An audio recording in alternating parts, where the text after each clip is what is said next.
Untuk yang kesekian kalinya, lagi-lagi orang-orang ini entah kenapa cara berpikir dan bertindaknya justru melakukan laporan kepada polisi terkait ijazah palsu Pak Jokowi. Ini aneh-aneh, guys. Dan ini adalah ternyata laporan yang kemudian merupakan bukti tambahan. Lucu bukti tambahannya. Kita bahas.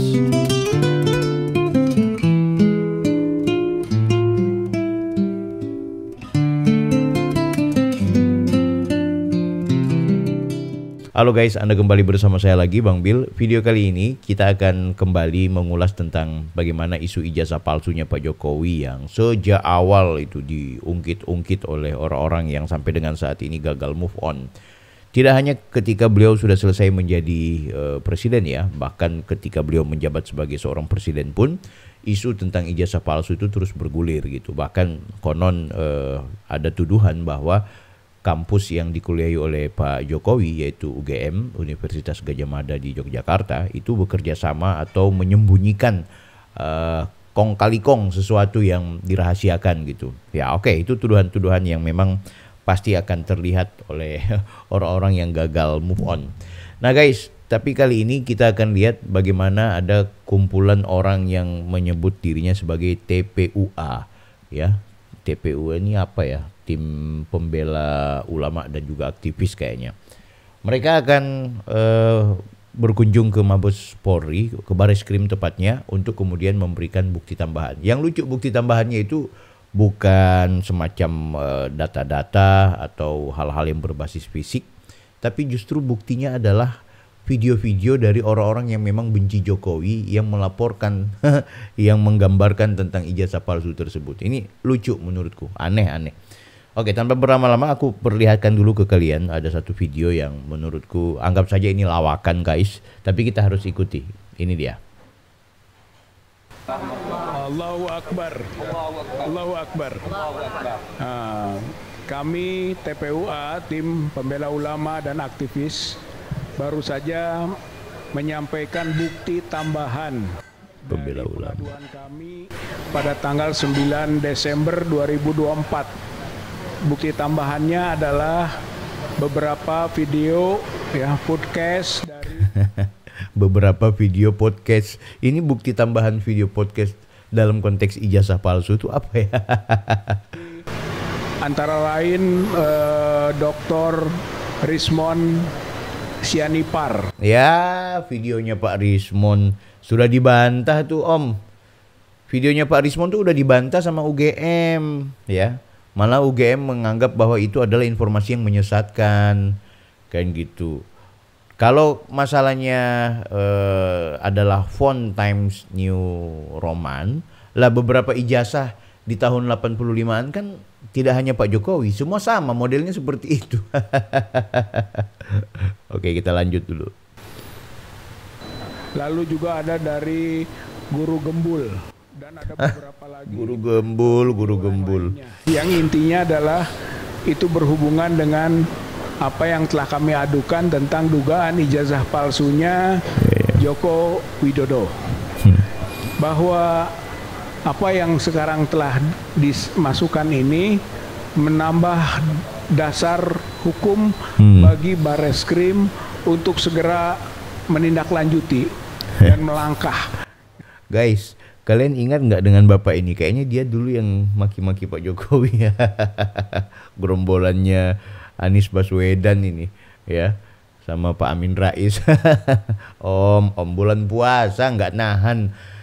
Puasa itu tahan aja semua emosi, tahan semua prasangka buruk, tahan sesuatu yang barangkali ya di calling down dulu, habis lebaran aja lah, dan sambil memperkuat bukti-bukti tambahan yang lebih kuat baru laporkan ya. Situasi begini kok orang lagi bulan suci Ramadan, ibu-ibu majelis taklimnya juga nih kasihan jadi korban ya, sampai kepada proses pemeriksaan baik itu pihak UGM maupun pihak Jokowi sendiri.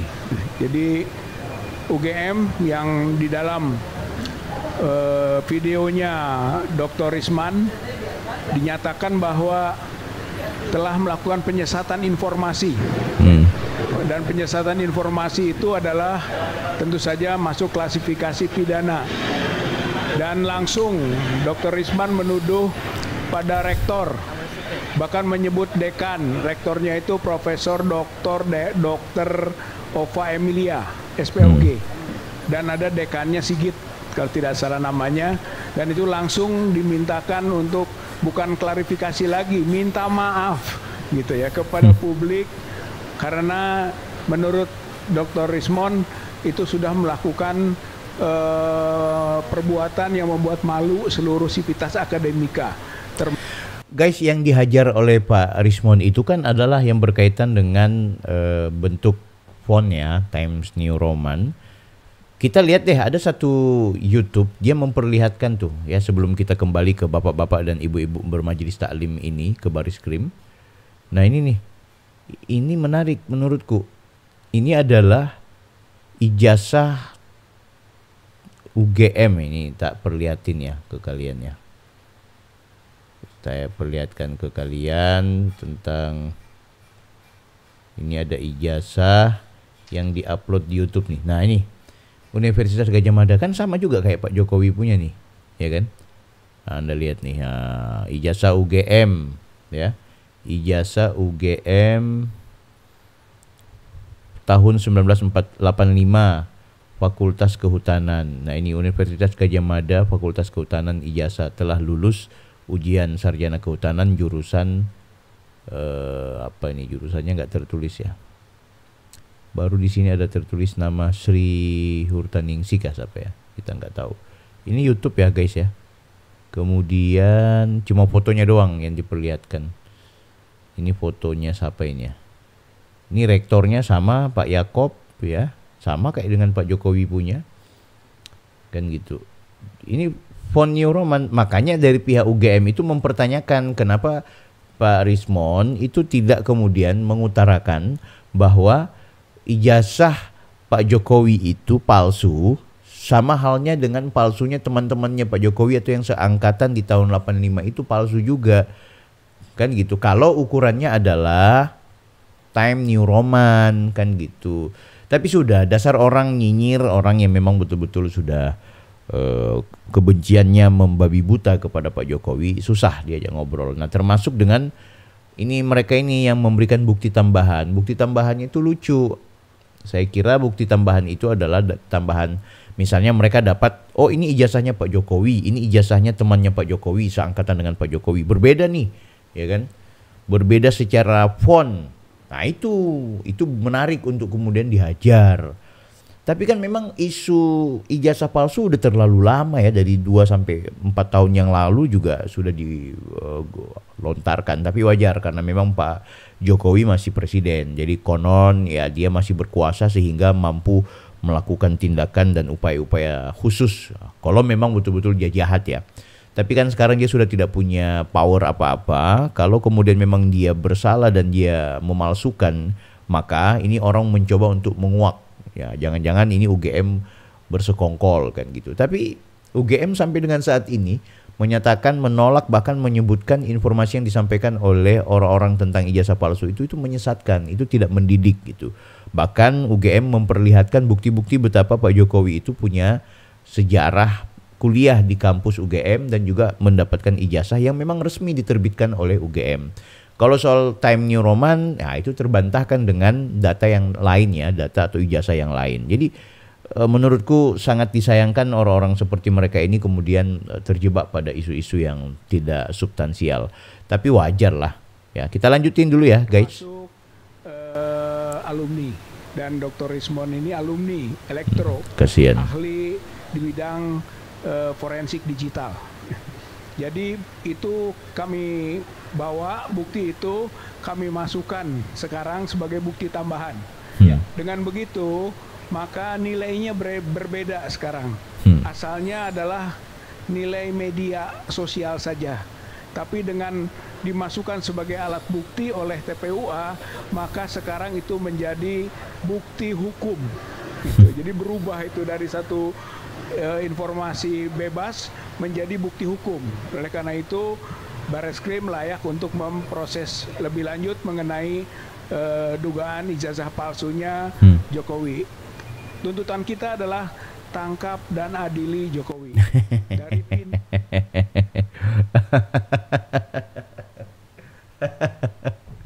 kasihan. Allah ya Rob. Pak Jokowi orangnya lagi ibadah, lagi layani tamu, lagi mengurusi banyak hal, itu kemudian akhirnya mendapatkan tindakan dan laporan yang seperti ini, menurutku justru semakin membuat Pak Jokowi itu semakin tenar. Pak Jokowi semakin kuat, guys. Aduh. Tapi memang wajar, ini banyak nih. Seperti ini nih, saya perlihatkan nih, Dr. Tifa juga ya. Dr. Tifa juga di channel YouTube-nya itu memperlihatkan bagaimana dia membahas soal ijazah palsu itu. Itu banyak sekali. Refli Harun juga. Ini setidaknya ini ya, ijazah palsu tentang pakar digital forensik dan klarifikasi UGM. Selanjutnya juga soal game over, ijazah palsu dibongkar oleh AI ya kan. Jadi sekarang memang zaman yang tidak bisa lagi ada ijazah palsu. Pertanyaannya, yang dimaksud dengan ijazah palsunya Pak Jokowi yang mana gitu? Ini menarik nih. Ada orang yang bilang persoalannya sampai dengan saat ini Pak Jokowi tidak mengeluarkan ijazah palsunya, ijazah aslinya. Yang ada hanyalah fotokopi. Pertanyaannya begini, apa motivasi dan apa kepentingannya Pak Jokowi memperlihatkan ijazah aslinya? Itu pertanyaan pertama. Yang kedua, kalau ada yang menganggap bahwa ijazahnya Pak Jokowi adalah ijazah palsu, maka silahkan laporkan ke pengadilan. Kan begitu, buktikan ini adalah ijazah palsu. Nah ini menarik, memang agak berkembang dengan adanya temuannya si Pak dosen itu bahwa secara digital forensik ini terlihat Time New Roman. Tapi kan terbantahkan dengan adanya ijazah-ijazah tahun 85 yang memang modelnya seperti itu. Tulisannya persis dengan Time New Roman. Bukan beda kalau cuma Pak Jokowi ijazahnya seperti itu. Baru kita anggap bahwa benar-benar Pak Jokowi melakukan pembuatan ijazah yang nggak sesuai. Jadi itu terbantahkan. Nah dalam hukum itu kan orang yang, ini dalam konteks hukum, orang yang menganggap bahwa ada sesuatu yang buruk, maka dialah yang harus membuktikan ada keburukan itu. Ya kan? Dia harus buktikan keburukan itu. Dia harus buktikan bahwa ini loh, misalnya ada uang palsu, ada ijazah palsu yang dikeluarkan oleh pihak-pihak tertentu.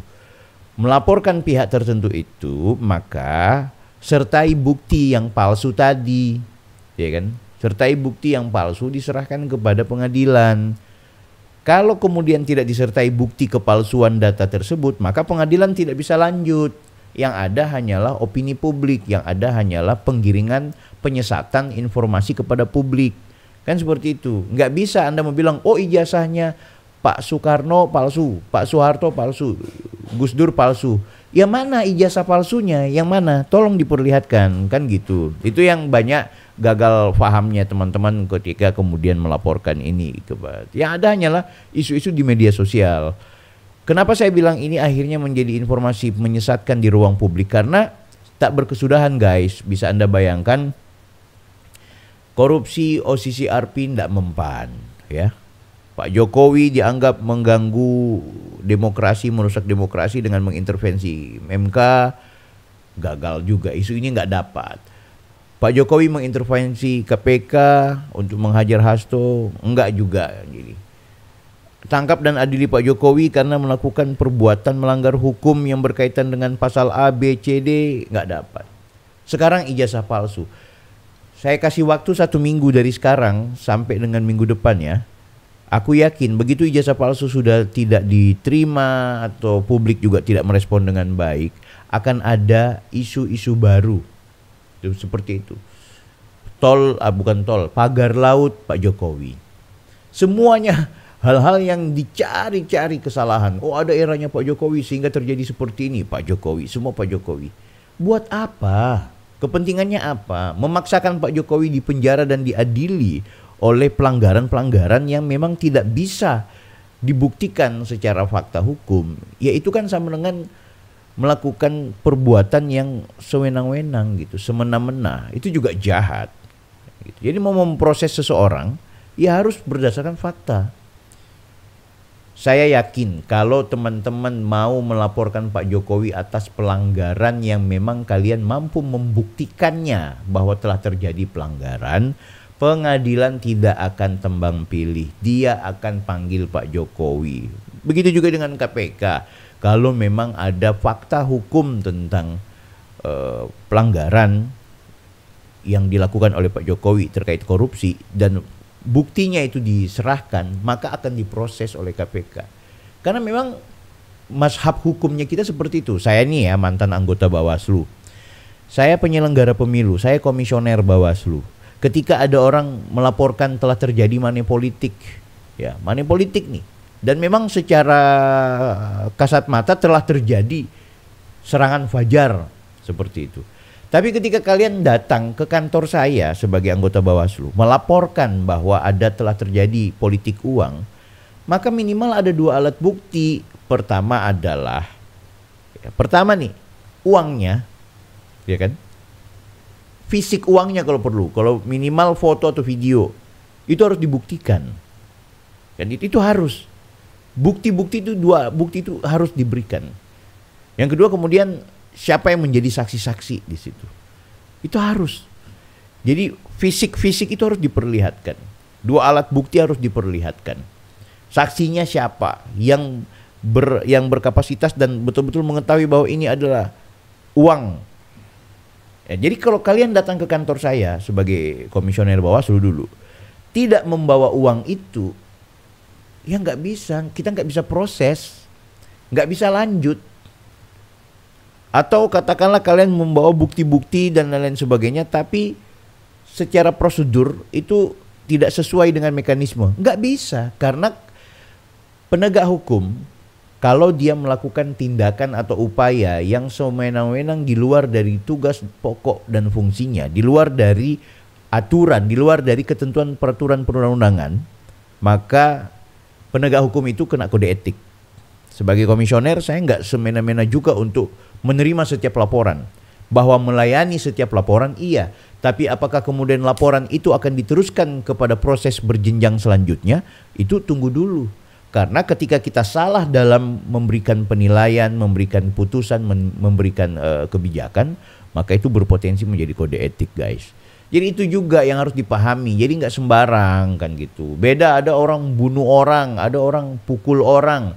Kalau tidak terlihat pistol atau pisau atau apa saja alat yang digunakan untuk melakukan tindakan menghilangkan nyawa seseorang, minimal ada foto dan video itu bisa. Atau kemudian laporan masyarakat dalam konteks bahwa ini telah terjadi peristiwa A, B, C, D, gambarannya pelakunya begini-gini. Nah, itu enak itu dipanggil.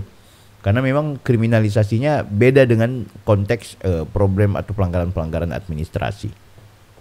Begitu guys. Menurut kalian bagaimana ini? Kita doakan bapak-bapak itu. Saya Bang Bil. Kita jumpa lagi di video berikutnya. Jangan lupa like, comment, dan subscribe.